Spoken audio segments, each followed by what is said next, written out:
Hi guys, it's Sherry. I hope that you are having a wonderful day. Y'all, let's make something oh so pretty. Stay tuned.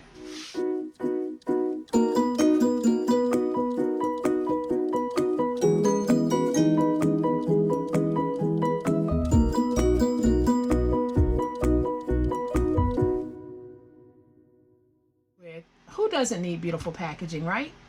So in keeping in line with the beautiful packaging theme, I have another awesomely beautiful little box, call it a bag, call it a box, whichever one, that is perfect for gift giving for any occasion, for any gender.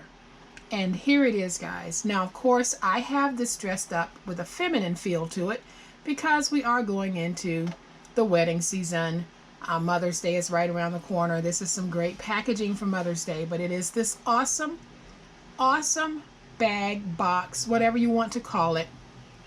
And it is 7 inches high, 2.5 by 2.5. This is a nice size box, and it's got its own little carrying handle. So when you flip the handle back, you just open the box, and that way you can put the gift in or take the gift out. It really is a convenient way to give a gift, and it is a stinking cute way as well. This is adorable. I absolutely love it. And the paper that I use for this project is from the Craft Consortium's Bloom Beautiful collection. And guys, this really is a great collection, and I'm pretty sure that I've walked you through it, but I'm just gonna flip through it really quick so you can see some of the wonderful pages on the inside. Most of the pages in this book have been used, and I also took advantage of the wonderful cut apart sheets that come with each book that you get. Now, this book was illustrated by Shell Rummel, and she did an absolutely fabulous job. And we're going to work with another one of the papers from this book today. So here is what we're going to be using on our project. Today, we are going to use the flip side of this one. So on the inside, you can see this is the inside of this one. So this time I'm going to use the reverse because I just wanted to alternate. And to make this bag, you are going to need a piece that measures 12 by 10.5, and then you're going to have a 1.5 inch strip left over. Do not throw it away, because that will become your handle. So you can make this bag with one 12 by 12 piece of paper. And the opening here is 1 3/4 by 5. So I have a piece of acetate that's 2 3/8 by 6 that we will use to cover that. So I'm going to set that to the side, and then I cut out a 2 3/8 by 2 3/8 inch square that I will place inside on the bottom just to give me some weight, and then I'll have my decorative pieces. So the first thing that we're going to do is we're going to make our handle. So I am going to place my handle in on the 1 1/2 inch side, and I'll score at 3/8 of an inch. And then I'll rotate it and score at 3/8 of an inch on the opposite side. And then I'll fold and burnish these. And then we're simply going to glue this together. And the reason why I'm doing this first is because it just makes it easier when the glue has a chance to set up and harden, and then I really try to curve the handle. It's more willing to curve without creasing if I do it first and let it harden. So I'll use my glue, place glue on this, fold that over, get this piece stuck down, and then I'll glue the other side down on top of that. And then to help it take the curvy shape, I am just going to run it along my desk, and that also helps to spread the glue out. So now I can take this and just set it to the side and let it dry. Now grab your scoreboard, and we're going to go ahead and make the body. And so we're going to take our paper, and on the 10.5 inch side, we're going to score every 2.5 inches. So 2.5, 5, 7.5, and 10. And then we'll turn it to the 12 inch side, and we're going to score the bottom at 2, and then we'll go to 9 and score at 9. And then we'll go to 11.5 and make our final score. And now we need to fold and burnish all of those score marks. Okay, so once we have all of our scores folded and burnished, this narrow flap here becomes your glue flap. So the first thing that we want to do is we will have a narrow rectangle in the corner. Let's go ahead and remove that.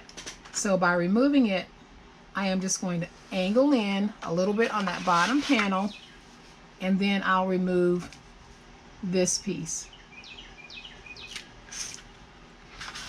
And then we're going to stay at the bottom, and let's go ahead and cut out all of these tabs at the bottom. And the way that I'm going to do mine is I am going to go up to the first score mark, and on each side of that score mark, I'm just going to angle cut. So then once all of my tabs have been cut out at the bottom, I am going to rotate this, and then I will cut out some pieces at the top. So the first thing that we're going to do on the top part, we'll have one score here and then one score here. On all of these, let's go up to the second score mark, and then we're just going to drag straight down.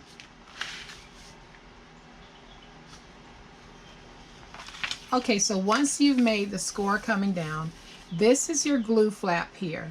So we're going to go ahead, and you'll have a long rectangle here. Let's go ahead and cut up to the second score mark, and this time you can angle in, and we're going to remove it. All right, so with it facing you, we're going to have our glue flap, skip this one, come to this one, and cut it in half, just like that. Now we're going to take that piece and glue it down.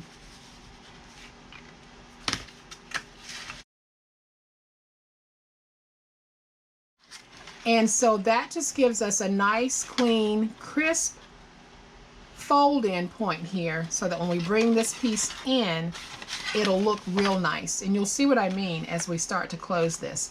So now that we have this like this, we need to come back, and we're going to angle cut on this one, angle cut on this one, and then we'll shorten it.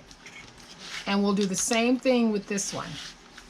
So we will angle cut in, and I've already made an angle cut on this side, and we'll shorten it. So when you're finished, you're going to have a short tab, the piece that we folded in, another short tab, and then the closing flap for the box. So now we can go ahead and place down the template for the acetate. So I am going to take my piece that measures 5 by 1 3/4, and I will just glue it down. Now you may want to do yours differently. I just find that this is a very quick way for me to cut out a window without having to pull out my Cricut. And for those of you who don't have a Cricut or a cutter, this is an excellent way to get acetate openings in your projects. So I'm just going to smooth that down. I'll use my finger blade and just use that template as my guide for cutting out my window.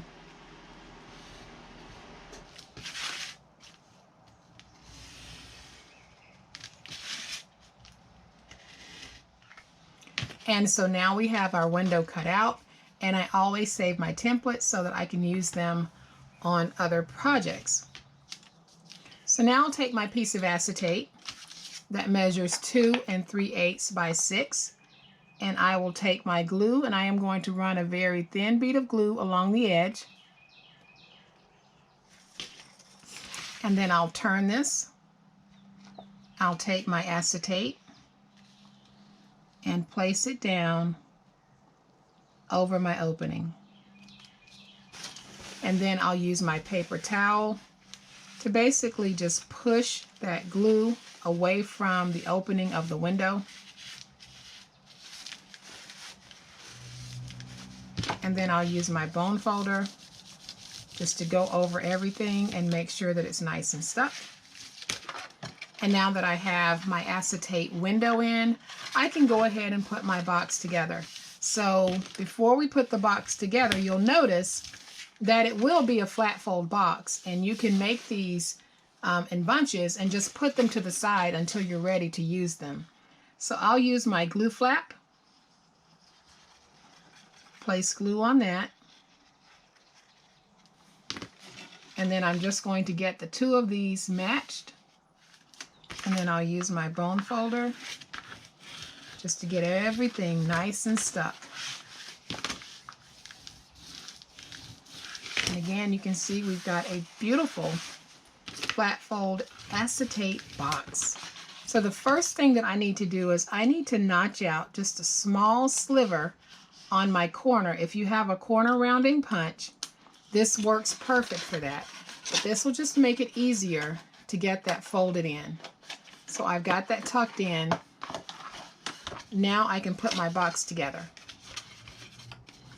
So I will use my glue and place some glue on this piece, and I'll fold that piece over. And because this is my front piece, it'll be the last one that I fold down. So I'll place glue on the back piece, lay that down, and then I can place glue on the front piece, lay that down, stand my box up, and then I'll open it, because now I can go on the inside with my bone folder just to make sure everything is nice and stuck. And you can see just how pretty the inside of that is. Now what I'm going to do to this one is I have a piece that is 2 3/8 by 2 3/8, and because my box is 2 1/2 by 2 1/2, this should fit without me needing to add any glue to it. So I am just going to maneuver that in and lay it down flat, and you can see that it's in there. If you want to add glue to yours to keep it stuck, you can, but I just did a drop in on that.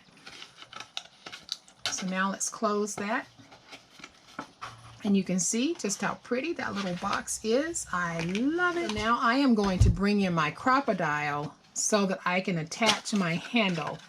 And basically what I'm going to do is I'm going to eyeball this. So I have my crocodile setting on 1/8, and then I'm just bringing it down about 1/2 inch from the top. I'm not doing any measuring on that. So then I've got my holes there. I am going to take these two here and hold them just like this. I don't want to lose that loop shape. And then I am going to punch my hole. So now I can bring in my brads, match my holes up, the hole on the handle to the hole on the box, and then I'll punch my brad through, open it up, and then come on this side and do the same thing. Now I'm going to slide this back so that I can close this, and now we have another sweet box with a nice attached handle. So now what I want to do with this is the same thing that I did on this one. I am going to take my bird, add just a little bit of glue to him, and then I'm going to place him down here in the corner, just like this.